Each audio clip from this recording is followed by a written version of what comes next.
Good morning guys, welcome back to a brand new video. It has just stopped raining here at Miracle Mountain and I hope it stays that way, but we're not hanging around. I've come down to the workshop so I can load up the car because we're heading to the old property today to start on getting it finished so that we can get it sold, which is very exciting. I'm really excited to get back there actually. We've got a lot to do in regards to just like, we noticed some suckers and stuff coming up from the olive trees, so I'm going to be snipping all those off whilst Theo's doing other things, and we've got our favourite jerry can of all time. So I'm going to put this in the truck.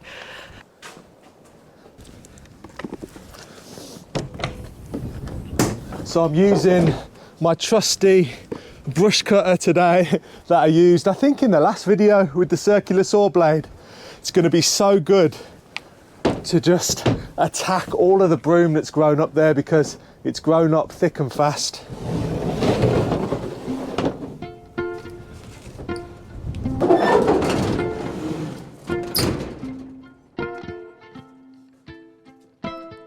Whenever we're out building in the forest, we always see loads of different types of insects, and the number one insect we see is of course ants. Now I've always been curious about what they get up to underground, what are they doing out here, and thanks to the game The Ants Underground Kingdom, which is an amazing ant simulation game, I can now see exactly what they're doing.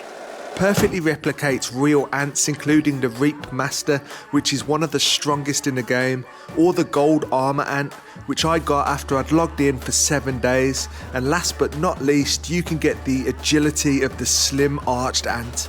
I love that I can build my own anthill with over 100 different skins and ornaments to choose from, but it's more than just looks. We need to plant our anthill wisely to establish our ideal ant empire. Join thrilling challenges in the Racer Champions vast jungle. This season has updated new gameplay, Season's Rest, which is more friendly to regular alliances. Don't forget to sign up to the next season on April 8th with Bee and me.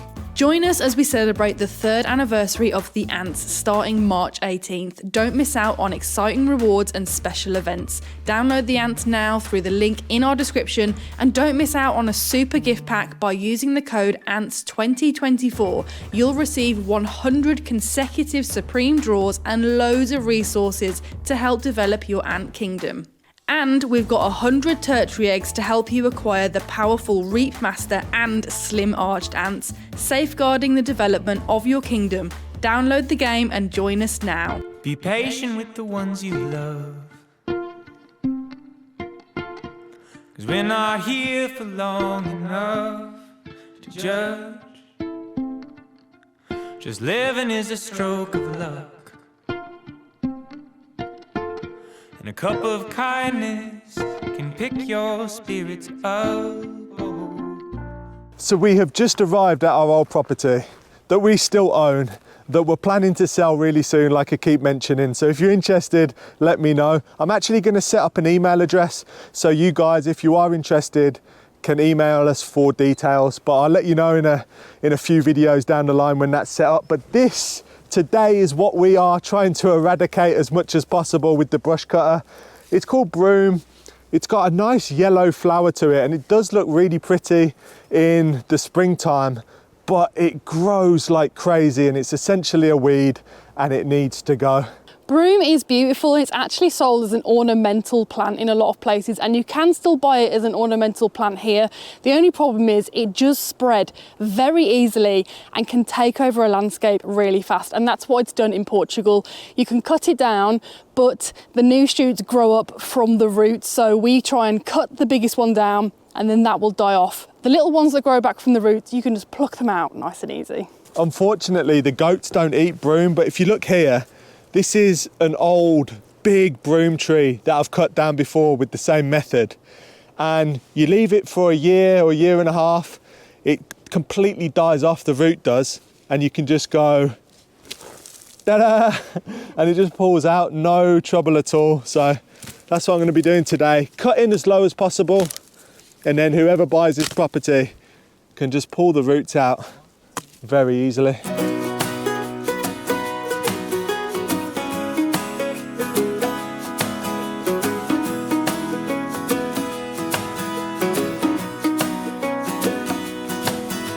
Started too fast, now you can't slow down, a runaway girl in a hurricane town, singing a song that you never really knew, and I need you to come back home. Serving drinks in New Orleans, you made a few friends and then you headed east to Seaside, where the time flies and everybody seems to have the time of Theo's already made a massive dent in the broom forest that was here. They're all down now. It's pretty impressive how fast it can actually cut through things. And then there's one standing there, so you can see how tall they are. And we're going to leave them as they are, and then in some point in the future get them into a clump, probably like here, and burn them. It's nice to see all these stones here being uncovered, because they've just been covered by broom, and now they're actually coming out, and they are gorgeous. I think those stones might have been something to do with the original barn build, because they look like they've been left there as part of something. They had at one point started to build a little wall thing here back in the day. It was too narrow to ever fit a car through, so it must have been for an olden days tractor. But I do think that those stones there were used in the original build, which is pretty cool. I'm going to interview Theo with the mic. How's it going? It's going very well, thank you. Yeah, no, I'm cracking on. I've done a lot, but I don't think I'm going to get everything done today. There's just so much of it. It's ridiculous, but at the moment I'm just exposing this kind of like rocky outcrop that's been covered by the broom, so this will look really nice when it's finished. Thank you, Theo, for your input. Carry on.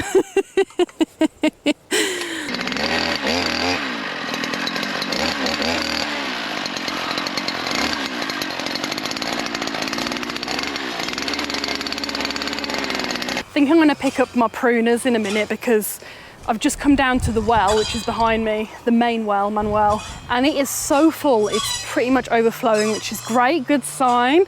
And I noticed that there's loads of suckers. These are all suckers, and then also these are stunning. Can you see that there? We've got loads of wild iris growing, and I think I might trim a few and take them home with me. Time to get these pruners up. I don't know if you saw in a video not that long ago, Theo got me these as a gift. Electric pruners. They are absolutely the bee's knees.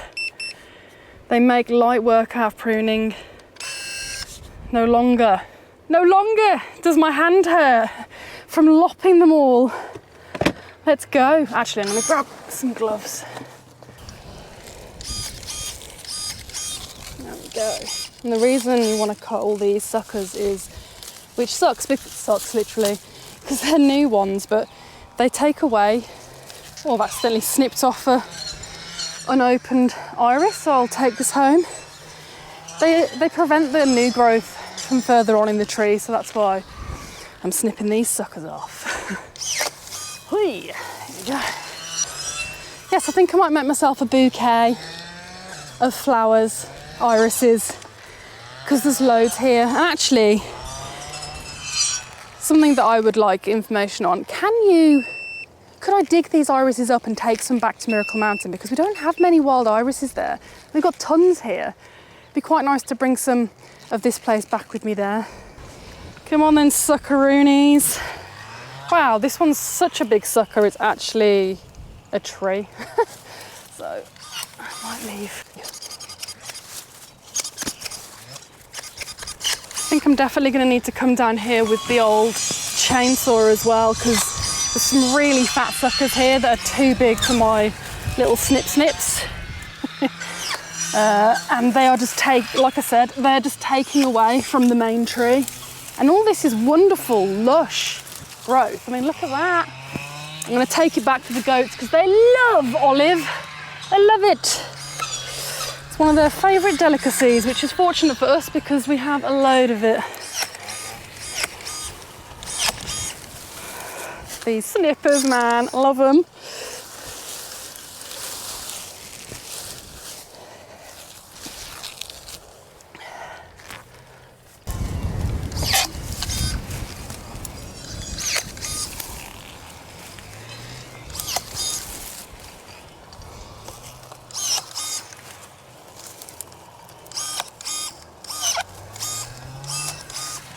once when I was doing this exact thing and trimming, one of the old pieces like this, it's really spindly, went straight into my ear hole, and that was revolting and shocking.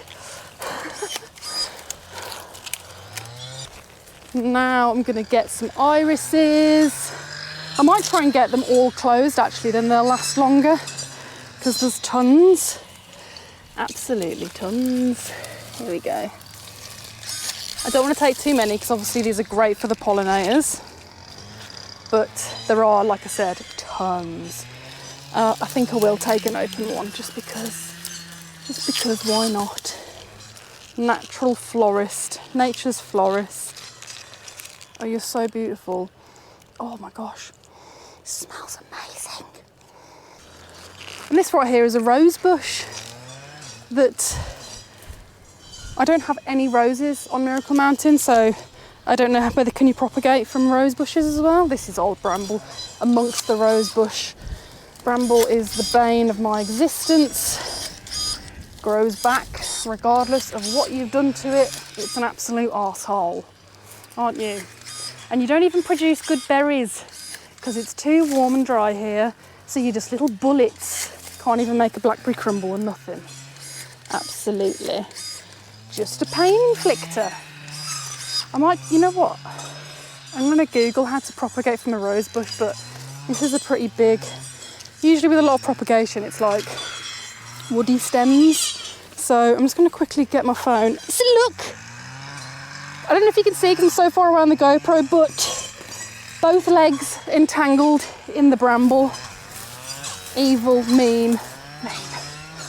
I'm gonna grab my phone. Oh no, I'm really stuck. I'm gonna grab my phone and quickly Google how to propagate the rose. Okay, a quick Google on my phone has said that spring and another season, autumn, were great times to do it. It's almost spring and you should water them the day before while it's been raining, and basically this is a great bush to trim from, and you can also do it quite easily. I think roses are quite easy to do, so that's exciting. I think I'm going to take quite a few different trimmings, take them back to Miracle Mountain, pot them, and I'll keep you updated on their progress. If I don't mention it ever again, it's because it didn't work and I want to forget about it.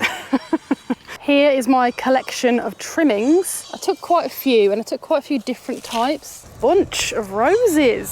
So I'm going to take these and put them in the back of the old truck, and then I'm going to get all of the olives and do that too. And Theo is somewhere up here. Theo has been going at it for an hour and a half now. He's made absolutely amazing progress. Although it's kind of hard to tell because the broom has fallen obviously where he cut it, but you can see here these are all cut.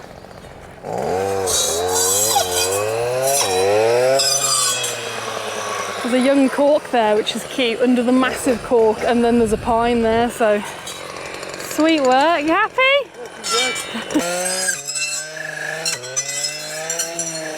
Just gonna grab some bits from the truck and make a packed lunch. I brought some bread and things and I'm pretty hungry. It's 1 o'clock now and I am ready to eat.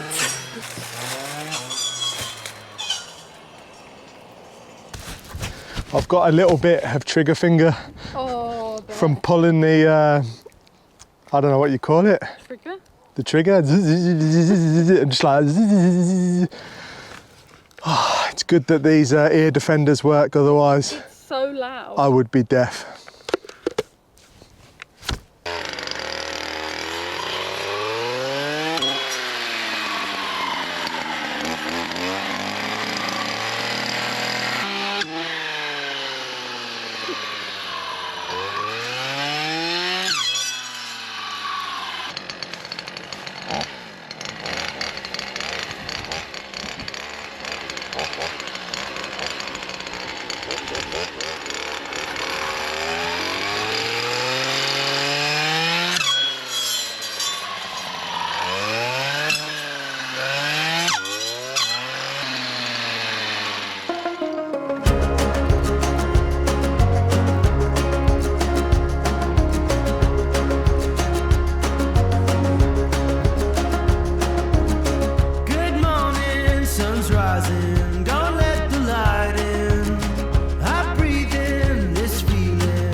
So Bee is just loading everything into the back and I'm just having a quick break because I'm absolutely knackered. That was hard work, but I managed to complete half of the whole property, clearing the broom. Obviously I need to come back to do the other half and come back yet again to burn everything because the broom does not go through any chippers. It will clog any chipper up because it's just so wiry and so green. So instead of the effort of chipping it, just gonna burn it. It's a lot quicker and we haven't got long before we need to get this property back on the market. I'm looking forward to getting back to Miracle Mountain now and getting an ice cold drink. It is the next day and we are back at Miracle Mountain and look at the weather. There's not a cloud.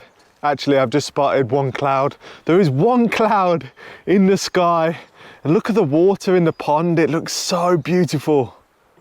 Look who's just turned up, walking in the drain.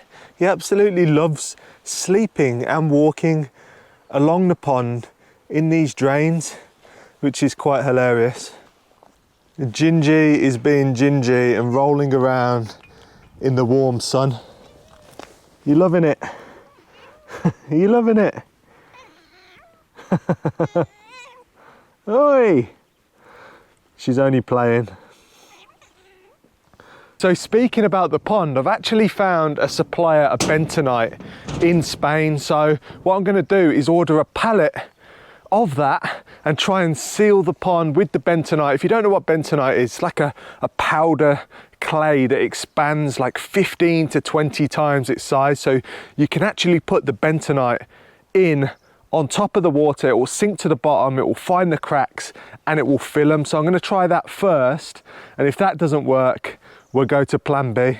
It's been a busy morning. Look how clear the island is looking. And that is because I have burnt all of the branches that were left after chipping, and I'll be able to do something with that ash, but it's actually burnt down to not much at all, which is surprising because it was a fair bit of material. But you can see here, that needs to come down. There's a tree there that needs to come down.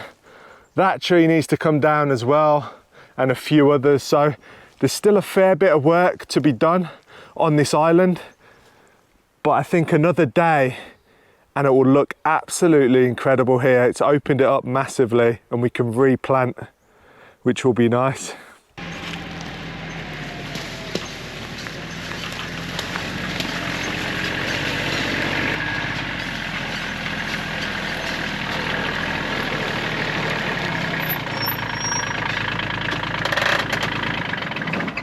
Theo's done a really amazing job in this bottom field. Most of the olive trees got completely incinerated. Some have started growing back from the roots, which is great. And this one here did not get affected by the fire at all. There's a million flies, but it's really old and has not been trimmed for a long time. So there's loads of dead branches that need to come off and it's way too tall. Like, it's insanely tall compared to all the other ones.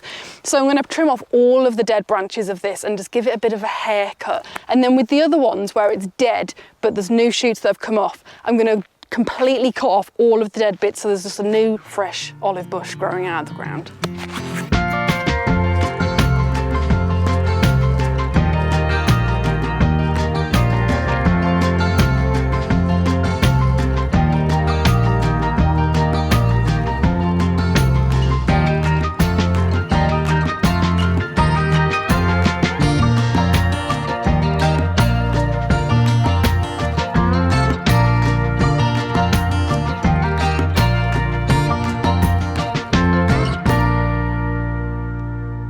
And she's done a fresh haircut. She looks like me in November 2022 after I shaved all my hair off. I've left a few sprigs. Olive trees do really well with a nice hard prune. A fly just tried to go up my nose.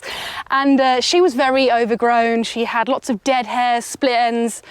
I guess I'm the olive hairdresser, yeah? What do you think? Do you like it, Theo? It looks so nice. Looks smart. Now just imagine the rest of the field done, all the dead ones gone and all the dead bits cut off. It'll look lovely. The field is looking so much better. I can't get over this manicured olive tree, and all of them look like that now, the alive ones, which is exciting. But we got loads of olive branches here and the goats absolutely love this. So what we're going to do is load that into the back of the UTV and take it up for a feast for the goats.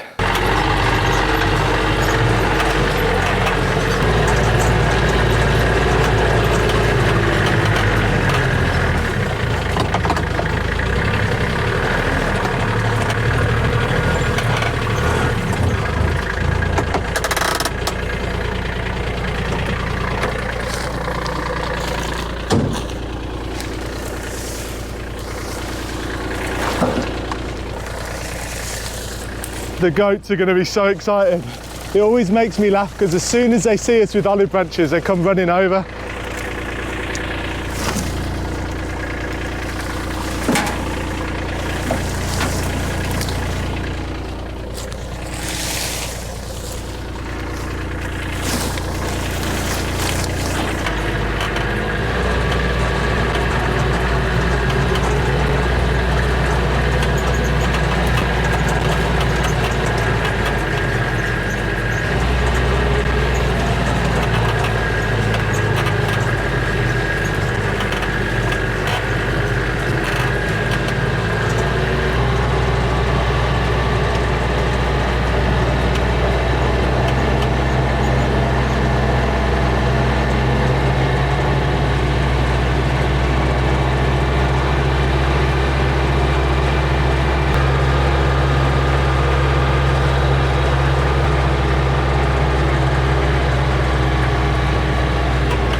The goats are big fans of olive branches because they have their leaves year round, so it's something that they can always snack on. As you can see, they're not bored of it either.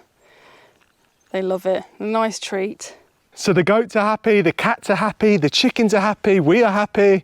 Everything's running really nice and smoothly at the moment, which is just brilliant. Thank you for watching, and we'll catch you on the next video.